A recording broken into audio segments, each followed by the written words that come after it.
cómo definir la robótica, es complejo. Es complejo porque junta un montón de cuestiones, un montón de ciencias, disciplinas y todo lo que es la cuestión tecnológica. Principalmente ahora está la cuestión de la carrera de la ingeniería en mecatrónica, que es más bien definido robótica. Pero antes, para poder trabajar en la robótica tenías que saber de programación, saber de mecánica, saber de electrónica y también un montón más de cuestiones en lo que sea, lo que vayas a aplicarlo, de procesos y demás, para decir me dedico a la robótica. Hoy en día ya se ha como estandarizado un poco el hecho de decir robótica, mezclan todas las ciencias que involucra y las han logrado meter en una sola carrera porque ya se ha vuelto una necesidad a nivel mundial el hecho de definir la robótica como una carrera, como algo consolidado, no como algo que lo hacen alguien que sabe de todo un poquito de cada cosa. Y la robótica en sí es un concepto bastante amplio en este momento, ya que un robot, desde un teléfono hasta lo que vemos, hasta un lavarropa. Entonces, imagínate que en este momento la definición de robótica es algo global, directamente, que se usa para todo últimamente. Y para diseñar un robot, primero se ve el problema que se quiere solucionar.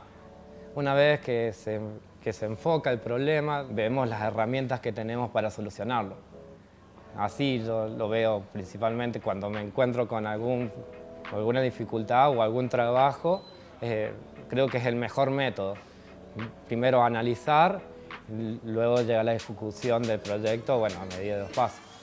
Y viendo siempre, bueno, acá nos pasa algo que en otros lugares del mundo no nos pasa, es la falta de materiales. Tenemos que usar distintas formas porque improvisar todo el tiempo, porque lamentablemente la tecnología que llega a la Argentina y más a San Luis es muy poca. Entonces, bueno, usamos distintos métodos. Principalmente para poder crear un robot vos tenés que tener una necesidad, algo que solucionar o una tarea que cumplir. Partiendo de esa premisa, tenés que ver cómo sería la mejor manera de solucionar dicho problema. Por ejemplo, planteando un caso práctico, sería una competencia de robots seguidores de líneas, muy similar a los autitos esos de control remoto que tenían la pista, pero el robot no tiene control humano ni tampoco está trabado en una línea, sino que la sigue por un recorrido viéndola. Entonces ahí entras a plantear de cómo veo la línea. Y entonces tenés que buscar sensores que puedan diferenciar el fondo de la línea, y cómo identifico y cómo proceso esa información. Y ahí vos entrás a ver qué controlador necesitas utilizar o qué batería. Son varias cosas que tenés que ir analizando, después el peso o los motores, siempre planteando en la cuestión de qué necesito, entonces ahí vos ves qué podés realizar y qué está al alcance de cada uno también. Bueno, mira, desde lo teórico se podría decir que la robótica, un robot no se podría distinguir fácilmente, como había dicho uno de los grandes autores, sino que se le puede distinguir por las funciones que hace, porque se puede hacer distintas funciones que sean totalmente autónomas y en pos de beneficiar al humano. En experiencia mía, la robótica es algo que ya lo vivo como presente. Antes lo veía como algún futuro o algo cuando empecé con el taller, ¿no? Cuando estaba iniciándome. Ahora lo veo como un presente, como algo que me da una salida para poder seguir estudiando y seguir focalizándome en eso. Y en los talleres aprendemos lo que es la parte de programación para poder programarlo, la parte mecánica, que también entra el diseño, y la parte de electrónica. Las tres ramas que forman parte para poder hacer un robot. Es lo básico que se necesita para poder hacer un robot. Siempre estoy fijándome qué puedo hacer para mejorar yo antes de poder hacer otra cosa que para poder desarrollarlo. O sea, siempre estoy pensando ahora en cómo mejorarme yo para algún día pensar hacer algo. O sea, igual tengo, por ejemplo, a veces se me cruzan algunas ideas para hacer, pero después me doy cuenta que ya fueron hechas y bueno. O sea, es también pensando eso también lo que está bueno, lo que nos hace esto de la robótica, de pensar alguna solución para alguna necesidad que pueda llegar a tener el ser humano. Acá en San Luis hay muchísima automatización, hay cada vez más. Ya hay varios robots que están funcionando. Por ahora, justamente, falta mano de obra capacitada, gente que sepa y poder programar o poder darle mantenimiento a esos robots. La mayoría de esos robots son importados y lo que hacen las empresas es traer personal de estas fábricas que generalmente son de otros lugares del mundo y los tienen viviendo acá en San Luis, les pagan el alojamiento, la comida para tenerlos por las dudas que el robot deje de funcionar.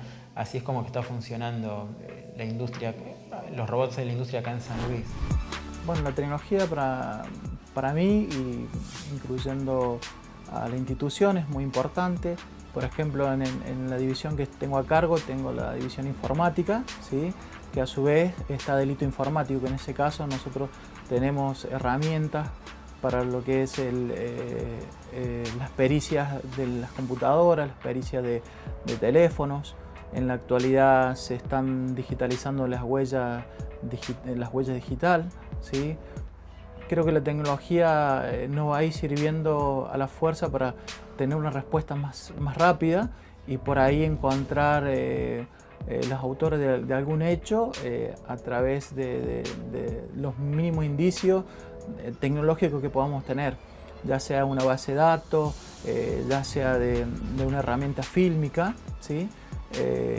O de todo lo que sea para pericia. Creo que es muy importante. Creo que es algo que no ya está acá para quedarse, digamos. O sea, a partir de que nosotros andamos con una computadora para todos lados, que es el celular, que yo creo que fue la primera uno de los, más allá de la computadora personal, el celular se convirtió en otro punto de avance al tener algo con la cual estamos permanentemente con una computadora encima, y eso se va a traducir en el futuro en todas las cosas que forman parte de nuestra vida. O sea, los aparatos electrónicos van a estar conectados a Internet, los autos van a estar conectados a Internet, o sea que vamos a estar inmersos, digamos, en una nube de datos donde esos datos van a ser utilizados y vamos a estar permanentemente interactuando sin quizá darnos cuenta con Internet, digamos, y se viene, digamos, toda una época que se conoce como la web de las cosas, donde están todas las cosas conectadas.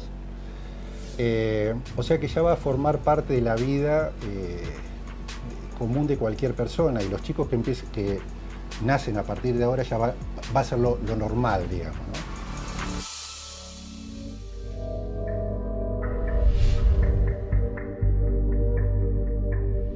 Bueno, el cerebro humano es un órgano muy complejo, es el más complejo de toda la biología. Pensemos que tiene más neuronas que estrellas en la galaxia, es una cosa muy conocida y dicha. Pero el funcionamiento básicamente es global. Toda función humana, digamos, de cualquier tipo, desde crear una madera, un edificio, pensar, razonar, emocionarse, soñar, tiene que ver con el cerebro. Es un órgano muy complejo que trabaja en red, trabaja en paralelo, nunca en continuo, pero tiene lugares puntuales o nodos que se llaman, que tienen que ver con funciones más específicas, como por ejemplo lugares puntuales para lo que es la memoria, o tipos de memoria que son varias, para lo que es el lenguaje, la atención, ¿sí? La toma de decisiones, la inhibición de conductas, la moral. Hay una parte del cerebro que es el lóbulo frontal, que podríamos llamarla como el asiento anatómico de lo que sería un poco la moral, ¿sí?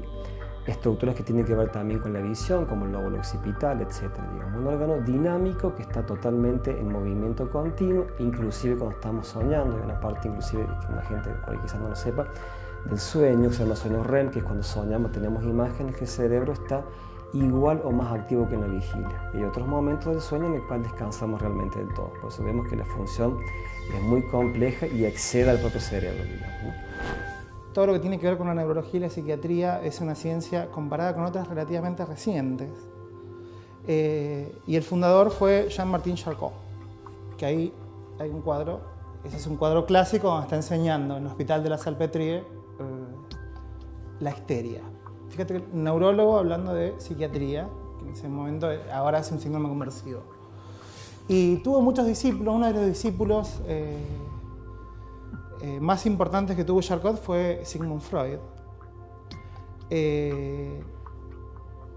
Y otros como Babinski, como Friedrich, y un grupo de personas muy brillantes que empezaron a describir los síntomas neurológicos.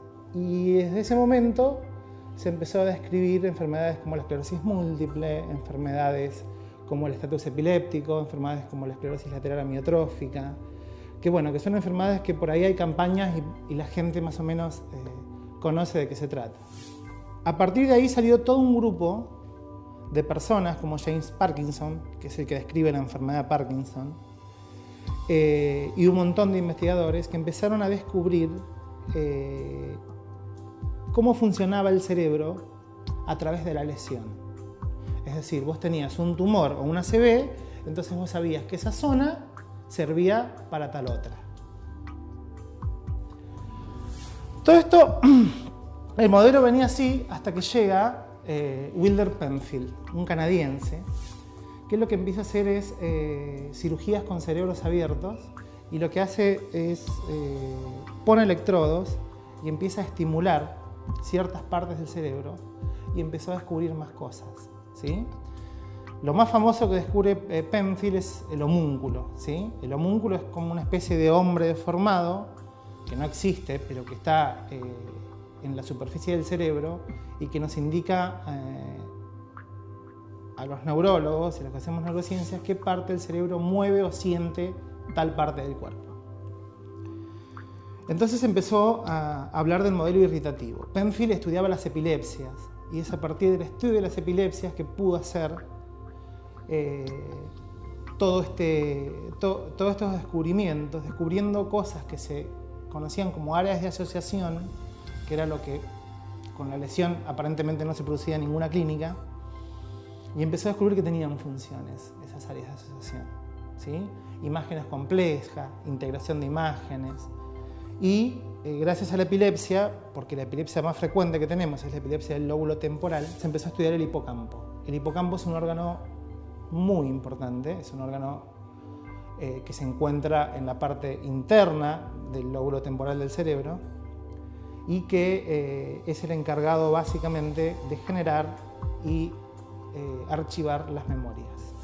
La división entre neurología y psiquiatría en realidad se produjo con el advenimiento del psicoanálisis, ¿no? Se abstrajo, se intentó explicar la personalidad en ciertos modelos que tampoco terminaban de explicar todo lo que pasa en el cerebro. Y así estuvimos muchos años, hasta que un grupo de investigadores y la ciencia permitió empezar a conocer más a fondo las neuronas. Yo creo que las neurociencias en los últimos años están a la vanguardia, en crecimiento. Creo que en el futuro, no muy lejano, vamos a ir conociendo mucho más lo que es el cerebro para entender conductas humanas, para entender cómo procede el ser humano, para aprender el funcionamiento químico, podríamos decir, es decir, cómo funciona eléctricamente el cerebro, poder comprender algunas funciones. En los últimos años y a partir del crecimiento de las neurociencias nos ha ido permitiendo comprender cómo el cerebro va aprendiendo cosas, cómo va generando nuevas sinapsis, nuevas redes neuronales, con el término de plasticidad neuronal, que es el crecimiento de nuevas áreas o de nuevos sectores donde se van almacenando los nuevos aprendizajes, desde lenguajes hasta sensaciones, hasta memoria, un montón de cosas que se van aprendiendo y que van explicando cómo puede ser que un niño o un bebé, desde que nace hasta que va creciendo en el tiempo, cómo va alimentando y va creciendo en funciones del cerebro. Y eso se debe a la plasticidad neuronal, hace de que el aprendizaje de un individuo con estímulos permanentes hacen de que genere de alguna manera ese cerebro un recuerdo y lo aprenda para poder hacerlo funcionar.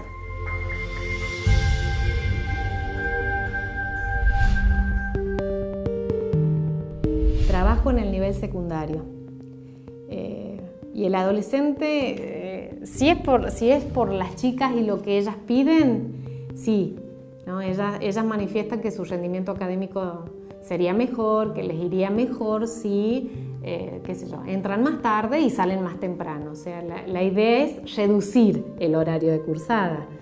Pero bueno, si uno lo mira un poco más objetivamente y desde el lugar de adulto y desde fuera, es cierto que el adolescente está todo el tiempo tratando de desafiar el límite, ¿sí? O de correrlo. Si lo puede correr un poquito más allá, mejor. Yo creo que hay ciertas normas que es importante que se mantengan en su lugar. Qué sé yo, el horario de ingreso me parece que es importante mantenerlo.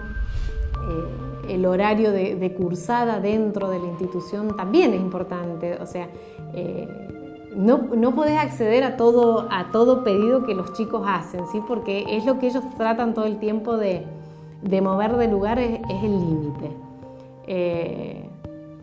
No sé si modificaría realmente el horario de ingreso, el rendimiento escolar, porque, por ejemplo, en la institución que trabajo es a las 7:15 el horario de ingreso, ¿sí? Y bueno, me toca por ahí hablar con las chicas o chicas que a veces los profes ven como muy, muy cansadas, que incluso se duermen sobre el banco, o sea, se acuestan a dormir, pero así como se los digo, sin ningún tipo de vergüenza o de pudor porque está el profe enfrente, porque tienen sueño y se acuestan, también desafiando un límite, a ver qué me dicen, a ver si alguien me mira, a veces es un llamado de atención también, a ver si alguien se da cuenta y me presta atención. Y bueno, también es un poco lo que les decía recién. Me ha pasado entrevistarlas y que me digan, bueno, no, lo que pasa es que yo ayer me acosté a las 12 de la noche, pero bueno, estoy leyendo un libro que me encanta y cuando quise acordarse me hicieron las 2 de la mañana, entonces me terminé durmiendo a las 2 y como vivo lejos del colegio, me tengo que levantar y no me pude bañar anoche, vivo lejos del colegio, entonces me tuve que levantar hoy a las 5:30 para bañarme y poder llegar, ¿no? Entonces tiene que ver con cuestiones también organizativas y de límites. De límites que no solo tiene que poner la escuela, ¿sí? Que creo que en eso también hay una confusión muy grande hoy en día. El límite está como muy delegado a la institución escolar. Entonces se deja a los chicos muchas veces con la pretensión de que la escuela haga todo lo que en casa no se puede hacer. Y en realidad la escuela es un complemento de lo que los chicos traen de casa. Es muy difícil agregar. Muchos chicos sí pueden tomar, no es que no, y uno puede aportarles una mirada diferente. Pero la esencia y lo que trae, lo más importante que un chico trae, hablando así bien en criollo, lo mama en casa, lo trae de ahí.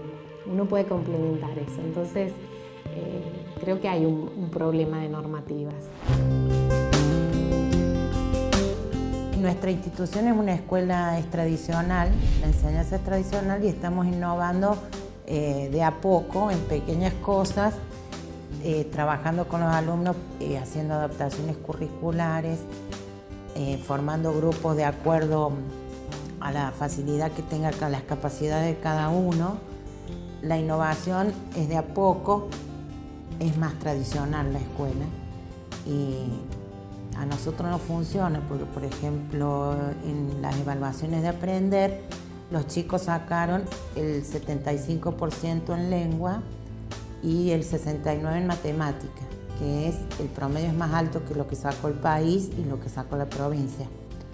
Así que nos está funcionando. Yo veo bien que haya distintas modalidades en la provincia y que cada uno pueda optar su manera de estudiar, ¿no? Por eso me parece que está bien que haya varias modalidades y que se pueda optar.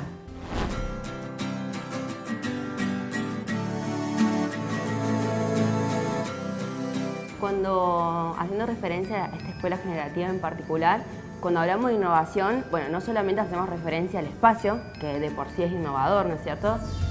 En la medida en que no contamos con espacios aislados, digamos, con las paredes, los bancos, uno atrás del otro, sino que como pudieron ver, por ahí tenemos, digamos, las bicicletas con los pupitres, los puffs, las gradas. Bueno, en este momento, digamos, están ingresando estos mobiliarios, digamos,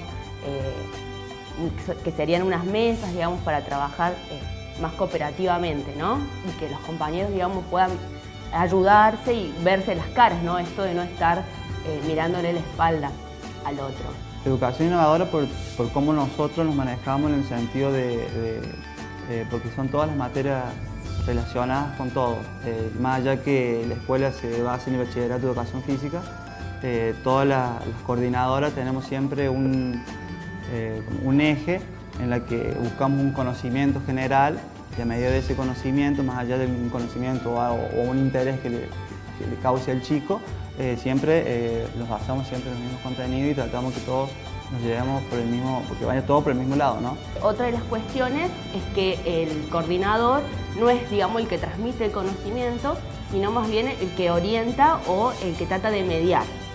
Entonces nosotros, digamos, servimos como de guía a los alumnos. En la escuela se apunta mucho a que el chico puede investigar. Entonces como que el chico es libre, también siempre, digamos, con la guía del docente para poder discernir, ¿no? Porque en esta investigación hay mucha información y el chico tiene que aprender a saber, digamos, cuál es lo que le va a servir y qué es lo que no. Cuando llegaron los chicos notaron algo muy diferente porque una que eran las posiciones diferentes, otra que estaba todo el lugar abierto, otros que se veían de frente a frente, podían hablar de costado, podían estar mirando para todos lados. Yo creo que los chicos se han adaptado muy bien. Creo que este proyecto, digamos, nace a partir de como una fractura en el sistema educativo, digamos, formal, donde hay como mucho fracaso, si se quiere, ¿no? Entonces, un poco nace a partir de eso y otro también de atender a otras necesidades, ¿no? Que el chico tiene otros intereses, atender a las particularidades, a los intereses personales de ellos. Que ellos sean protagonistas de su propio aprendizaje es lo que más los motiva. Que no es el que viene uno a preparar la clase, sino que, más allá que sí hay una preparación previa, ¿no? Pero se le pregunta qué es lo que le interesa, qué temas le gustaría, y siempre la actividad está basada en un interés propio. Como objetivo, yo creo que todos tenemos que apuntar al mismo lado, como todos los coordinadores, de que el chico salga con ese poder de autonomía, ¿no? El desafío principal que tenemos, digamos, los coordinadores es que los chicos, digamos, puedan ser personas de bien, fundamentalmente, y con ciertas como características que tienen que ver con la creatividad, la autonomía y la libertad.